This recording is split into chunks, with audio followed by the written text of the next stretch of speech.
All right, we're back on the record in State of Florida versus Ashley Benefield, 2020 CF 3014. I've been informed there's a verdict. Prior to bringing the jury out, I did want to make this announcement. The jury has reached a verdict, and I'm about to bring them out so the verdict can be reviewed and published. I know many of you here in the audience have been here throughout the trial, and I want to thank you for conducting yourselves appropriately throughout the trial. I realize that the reading of the verdict can be very stressful, and it is likely that some of you will agree with the jury's verdict, and some of you will not. As sometimes happens, it may be that no one is pleased with the jury's verdict. Whatever your personal feelings are about this jury's verdict, I ask you to remember that these jurors were randomly selected from our community. They were thoroughly questioned by the court and lawyers for both sides, and they were selected from the larger group to hear this case because of their demonstrated ability to be fair and impartial. I've paid close attention to this jury, and they have been attentive, observant, and focused throughout the trial. No matter how much you agree or disagree with the verdict, there are to be no outbursts of emotion. Our judicial system, in fact our entire society, has relied on jurors to help resolve disputes for over 200 years. Their verdict needs to be respected even if you don't understand it or don't agree with it. You ready to bring in the jury? Yes, sir. All right, bring them in.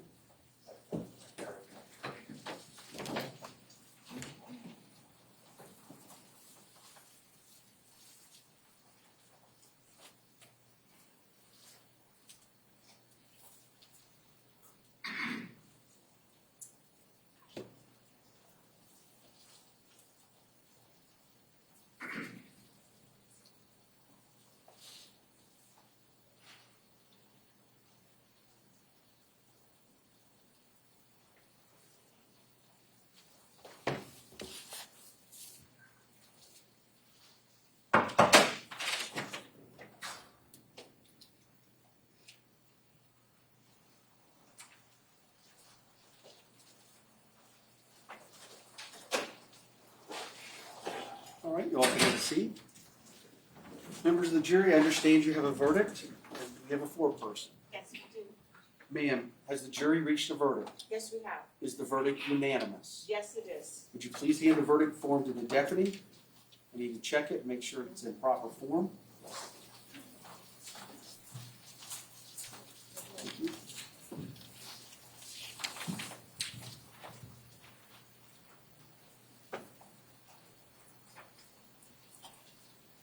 All right, the verdict appears to be in proper form. Madam Clerk, would you please publish the verdict?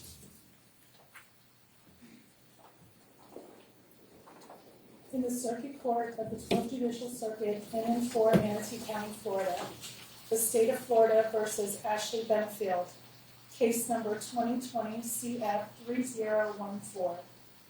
Verdict. We, the jury, finds as follows as to the defendant in this case. The defendant is guilty of manslaughter, a lesser included offense. Did Ashley Benefield actually carry a firearm? Yes. Did Ashley Benefield discharge a firearm? Yes. Did Ashley Benefield, as a result of discharging a firearm, cause death to Douglas Benefield? Yes. So say we all this 30th day of July, 2024, at Bradenton, Manatee County, Florida. Cheryl, foreperson. Would either side like the jury polled? State? No. Defense? Yes, sir. Members of the jury, you're now going to be polled. The clerk is going to ask each of you individually if this is your verdict and the verdict of the jury as a whole. Madam Clerk? Juror number 15, is this your verdict as well as the verdict of the jury as a whole? Yes. Juror number 20, is this your verdict as well as the verdict of the jury as a whole? Yes. Juror 21, is this your verdict as well as the verdict of the jury as a whole? Yes. Juror number 29, is this your verdict as well as the verdict of the jury as a whole? Yes. Juror number 33, is this your verdict as well as the verdict of the jury as a whole? Yes. And juror number 35, is this your verdict as well as the verdict of the jury as a whole? Yes. Thank you. Members of the jury, I want to thank you for your time and consideration in this case. I know that many of you have missed important work obligations and family obligations and other engagements that you had planned, as well as time with your families. But I want to thank you for being willing to give us your time and your attention and being observant to this entire trial and serving as jurors and doing your civic duty. I have paperwork that we're going to give you that will reflect your service as a juror, as well as a piece of paper from the clerk's office documenting that each of you has been here for these number of days if you need it for work purposes. If you need some sort of other paperwork for work or anything like that, contact my judicial assistant and we'll be able to get that for you. I also want to advise you of some very special privileges that all jurors enjoy. No juror can ever be required to talk about the discussions that occurred in the jury room except by court order. For many centuries, our society has relied upon juries for consideration of difficult cases. We have recognized for hundreds of years that a jury's deliberations, discussions, and votes should remain their private affair as long as they wish it. Therefore, the law gives you a unique privilege not to speak about the jury's work. Although you are at liberty to speak with anyone about your deliberations, you are also at liberty to refuse to speak with anyone. A request to discuss either your verdict or your deliberations may come from those who are simply curious, from those who might seek to find fault with you, from the media, from the attorneys, or elsewhere. Bless you. It will be up to you to decide whether to preserve your privacy as a juror or not. Again, on behalf of myself, the entire judges of the 12th Circuit, thank you very much for your time and your attention during this trial. I now discharge you as jurors in this case and release you from any further obligations in this matter. You're free to go. Make sure you pick up your electronic devices, and please make sure that your notes stay with the deputy. They are going to be returned to me. They will be destroyed. No one will ever read your notes. Thank you.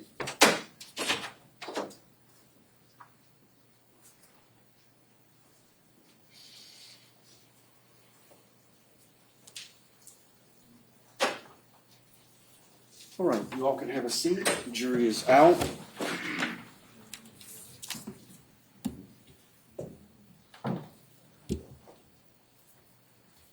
State.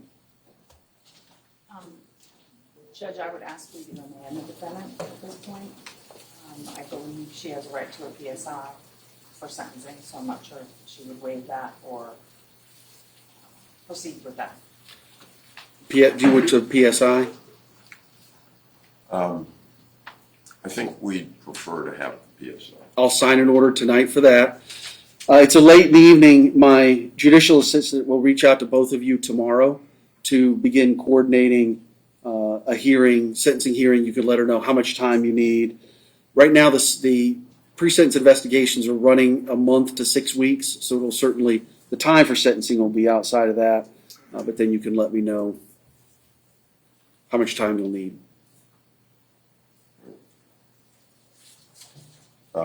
Let me direct myself, Your Honor, to post-trial release if I can. Yes, sir. Under Youngston, I know that the Younghans, rather, I know that the court is familiar with the standard. They stated in no uncertain terms, but if taken in good faith on grounds not frivolous but fairly debatable in view of the decisions of the Supreme Court, then the petitioner should be admitted to bail. And they set out for the trial court 3 factors. The first, with respect to the appeal not being frivolous, I think by the court's own acknowledgement at 2 different points in the trial, the court noted that we were dealing with novel issues that the court had not seen before. I think we certainly have good and sufficient grounds to appeal in good faith. The factors, according to Younghans, Your Honor, is the habits of the individual as respect for the law. Ms. Benefield has no prior history of criminal activity, as the court knows. her local attachments to the community by way of family ties, business, or investments. She lives here in Bradenton, has lived here for a while. Her mother resides here. Her child resides here. The severity of the punishment imposed for the offense, that is substantial. There's no denying it. And any other circumstance relevant to the question of whether the person would be tempted to remove herself from the jurisdiction of the court. Ms. Benefield, on every single occasion over the course of the life of this case, has appeared when requested. She has never once failed to meet any obligation pursuant to the bond that she's on.